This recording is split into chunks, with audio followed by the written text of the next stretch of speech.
Assalamualaikum warahmatullahi wabarakatuh. Saya Umi Hasanah, perwakilan dari kelompok 5, ingin mempresentasikan mengenai produk sampingan dan produk gabungan. Yang pertama di sini ada definisi produk sampingan dan produk gabungan. Produk sampingan atau byproduct umumnya digunakan untuk mendefinisikan suatu produk dengan nilai total yang relatif kecil dan dihasilkan secara simultan atau bersamaan dengan suatu produk lain yang total nilainya lebih besar. Produk utama atau main product. Produk utama biasanya diproduksi dalam jumlah yang lebih besar dibandingkan dengan produk sampingan. Produk gabungan joint product dihasilkan secara simultan melalui suatu proses atau serentetan proses umum, di mana setiap produk yang dihasilkan dari proses tersebut memiliki lebih dari sekadar nilai normal. Dan selanjutnya di sini ada karakteristik produk sampingan dan produk gabungan. Yang pertama yaitu asal mula produk sampingan, yaitu pembersihan produk utama, sisa atau sampah, proses persiapan bahan baku sebelum digunakan dalam produksi produk utama. Yang kedua ada klasifikasi produk sampingan, yaitu yang dijual dalam bentuk asalnya yang membutuhkan proses lebih lanjut agar dapat dijual. Dan yang ketiga ada klasifikasi produk gabungan, yaitu biaya bahan yang dapat dibebankan pada semua kategori pemilihan. Biaya pengolahan selanjutnya yang akan dikeluarkan secara serentak untuk semua kategori pemilahan yang berbeda-beda tersebut. Dan selanjutnya di sini ada metode untuk menghitung biaya produk sampingan.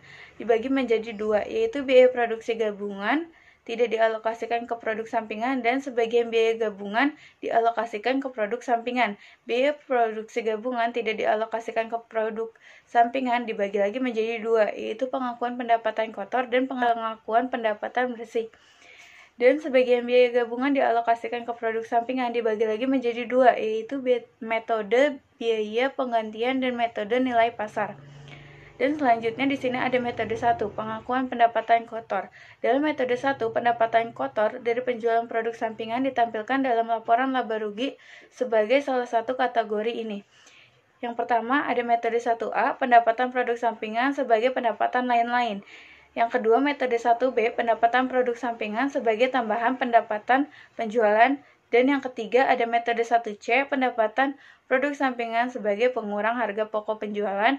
Dan yang keempat ada metode 1D, pendapatan produk sampingan mengurangi biaya produksi. Dan berikutnya di sini ada metode 1A, pendapatan produk sampingan sebagai pendapatan lain-lain. Metode ini diilustrasikan dalam laporan laba rugi berikut, dengan asumsi bahwa pendapatan kotor dari penjualan produk sampingan adalah sebesar $1.500. Penjualan produk utama 10.000 unit dikali $2 jadi $20.000. Harga pokok penjualan persediaan awal ada $1.500. Total biaya produksi $16.000, tersedia untuk dijual ada $18.000. Persediaan akhir $15.000, laba kotor $5.000, beban pemasaran dan administrasi $2.000, laba operasi $3.000. Pendapatan lain-lain, pendapatan penjualan produk sampingan $1.500 dan laba sebelum pajak ada $4.500. Dan selanjutnya ada metode 1B, pendapatan produk sampingan sebagai tambahan pendapatan penjualan. Untuk metode ini, laporan laba rugi di atas akan menampilkan $1.500 dari pendapatan penjualan produk sampingan sebagai tambahan penjualan atas produk utama. Akibatnya, total pendapatan penjualan berubah menjadi sebesar $21.500. Selain itu, laba kotor serta laba operasi akan meningkat sesuai pertambahan pendapatan tersebut. Semua angka yang lain tidak berubah, selain bahwa tidak ada item pendapatan produk sampingan yang dicantumkan setelah laba operasi. Penjualan produk utama 10.000 unit dikali $2 ditambah $1.500, jadi $21.500.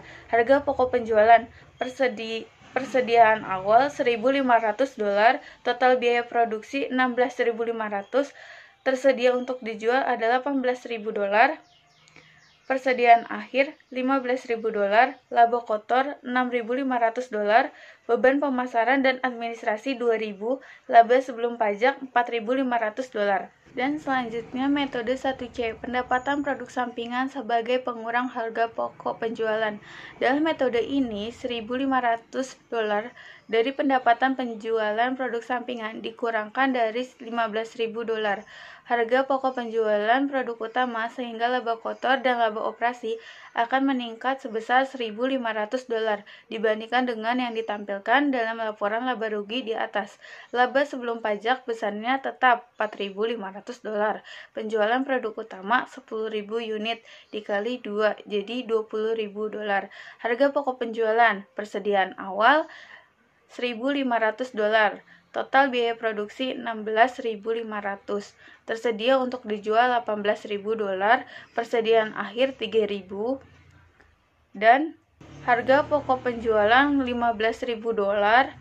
Pendapatan dari produk sampingan $13.500, laba kotor $6.500, beban administrasi $2.000, laba sebelum pajak $4.500. Dan kemudian metode 1D, pendapatan produk sampingan mengurangi biaya produksi.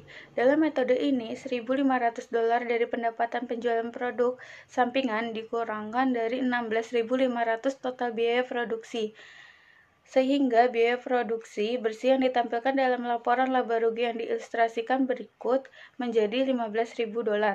Biaya produksi yang sudah direvisi ini mengakibatkan rata-rata biaya per unit produk utama menjadi sebesar 1,3625. Biaya yang dibebankan ke persediaan akhir produk utama menjadi sebesar $2.725 dan bukannya $3.000. Dengan cara yang serupa, biaya persediaan awal yang berkurang $1,35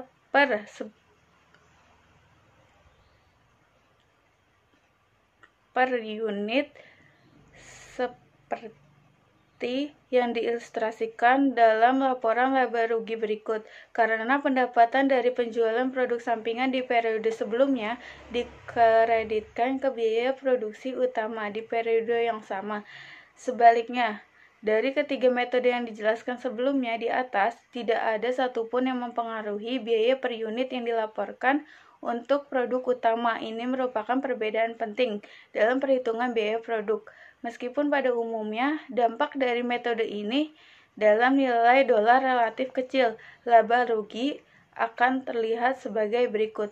Penjualan produk utama 10.000 unit dikali $2 jadi $20.000. Harga pokok penjualan persediaan awal $1.350. Total biaya produksi $16.500. Pendapatan dari penjualan produk sampingan $1.500. Total biaya produksi bersih $15.000. Tersedia untuk dijual ada $16.350. Persediaan akhir ada $13.625. Laba kotor $6.375. Beban pemasaran dan administrasi $2.000. Dan laba sebelum pajak ada $4.375. Metode 2, pengakuan pendapatan bersih.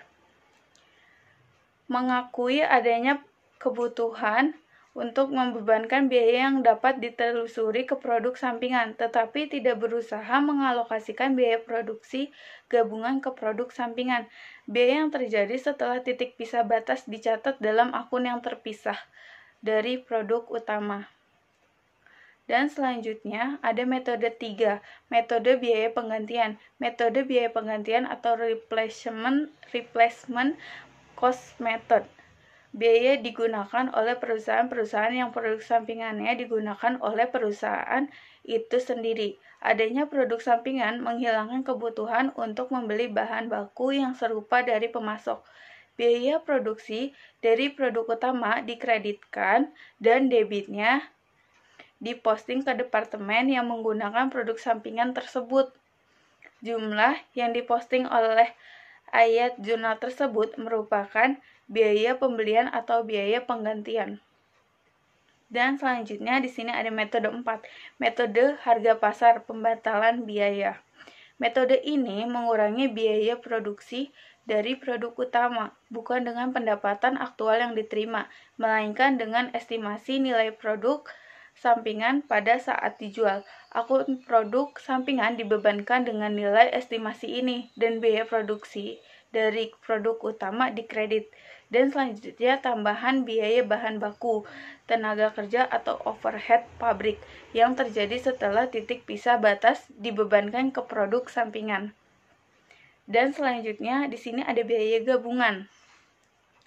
Biaya gabungan joint cost dapat didefinisikan sebagai biaya yang muncul dari produksi yang simultan atau berbagai produk dalam proses yang sama. Setiap kali dua atau lebih produk gabungan atau produk sampingan dihasilkan dari satu sumber daya, maka biaya gabungan terjadi sebelum titik pisah batas. Biaya produk terpisah separable product cost adalah biaya yang dapat didefinisikan dengan produk individual pada umumnya, tidak memerlukan alokasi, sementara biaya produksi gabungan memerlukan alokasi produk-produk individual, maka dinamakan biaya produk gabungan. Dan selanjutnya ada metode alokasi biaya produksi bersama ke produk gabungan. Biaya produk gabungan terjadi sebelum titik pisah batas, dapat dialokasikan ke produk gabungan menggunakan salah satu metode berikut. Yang pertama ada metode harga pasar berdasarkan harga pasar relatif dari produk individual. Yang kedua metode biaya rata-rata per unit, dan yang ketiga ada metode rata-rata tertimbang berdasarkan pada faktor pembobolan yang telah ditentukan sebelumnya. Yang keempat metode unit kuantitatif berdasarkan pada ukuran fisik unit seperti berat, ukuran linear, atau volume. Dan selanjutnya ada analisis biaya produksi bersama untuk pengambilan keputusan manajerial dan analisis profitabilitas. Metode alokasi biaya gabungan mengindikasikan bahwa jumlah biaya yang akan dibebankan ke berbagai produk yang dihasilkan pada titik pisah batas adalah sulit ditentukan untuk tujuan apapun. Kemudian, penerimaan atas metode alokasi untuk pembebanan balai gabungan tidak memecahkan masalah. Ide yang lebih maju mengatakan bahwa penentuan biaya individual atas produk gabungan sampai pada titik pisah batas tidak diperlukan karena adalah lebih penting untuk menghitung margin laba secara keseluruhan. Tentu saja biaya yang terjadi setelah titik pisah batas memberikan kepada manajemen informasi yang diperlukan untuk pengambilan keputusan apakah akan melakukan pemrosesan lebih lanjut atau tidak. Untuk perencanaan laba, manajemen sebaiknya mempertimbangkan margin kontribusi dari seluruh produk gabungan setelah biaya yang dapat dipisahkan. Biaya yang terjadi setelah titik pisah batas dikurangkan dari penjualan. Hal ini memungkinkan manajemen untuk memprediksi kontribusi masing-masing segmen bagi laba perusahaan. Dan yang terakhir di sini ada pertimbangan-pertimbangan etika. Pertimbangan-pertimbangan etika mengharuskan penggunaan alokasi biaya gabungan yang mencerminkan dengan wajar hasil finansial. Metode yang digunakan tidak boleh dengan sengaja mendistorsi biaya persediaan atau memanipulasi laba dan aset yang dilaporkan. Dan sekian presentasi dari kelompok kami. Kurang lebihnya mohon maaf. Wassalamualaikum warahmatullahi wabarakatuh.